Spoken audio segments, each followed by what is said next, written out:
It was a quiet night at the studio. The bright lights of the stage were on, the audience was smiling, and the familiar theme music faded as Johnny Carson leaned forward at his desk.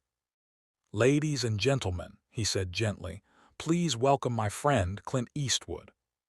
The audience erupted in applause. Clint walked onto the stage slowly, not with his usual confident cowboy stride but with a heaviness in his shoulders.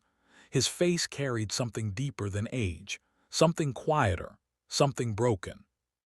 Johnny noticed it immediately. They shook hands. Clint sat down. For a moment, neither man spoke. Johnny smiled softly.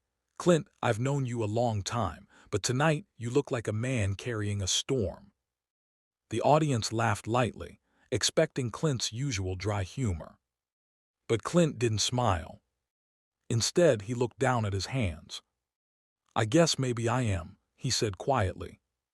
The room fell silent. Johnny leaned closer. "You want to talk about it?" Clint stared toward the audience lights, the same lights he had faced for decades while playing heroes, cowboys, soldiers, and legends. Tonight, he didn't look like any of them. Tonight, he looked like a tired man. "I spent my whole life," Clint began slowly, "playing men who never backed down, never cried, never lost."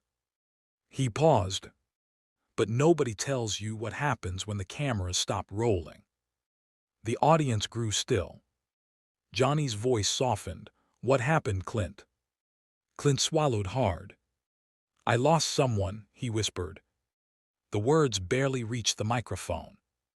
"My best friend, the one person who believed in me before anyone else did, she's gone." A quiet gasp moved through the audience. Johnny didn't interrupt. Clint's voice shook for the first time anyone had ever heard. "You spend years building this image, this strong guy who can handle anything," he continued. "And then one day you wake up and the house is empty." His eyes filled with tears. "And suddenly, you don't know who you are anymore." The audience sat frozen. Johnny Carson leaned forward slowly, his own voice almost breaking. "You know something, Clint," he said softly. "America didn't fall in love with you because you were strong." Clint looked up. "We fell in love with you because you were real." The audience began to clap quietly.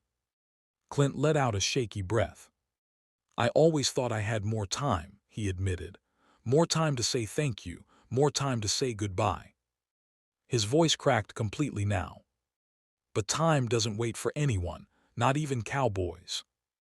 Johnny stood up. Without saying a word, he walked around his desk and placed a hand on Clint's shoulder. The audience rose to its feet. No laughter.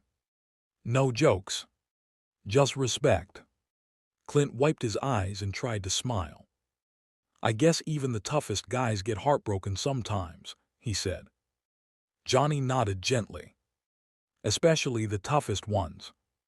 For the first time that night, Clint looked at the audience, not as a movie legend, not as a hero, but as a man learning how to live with loss.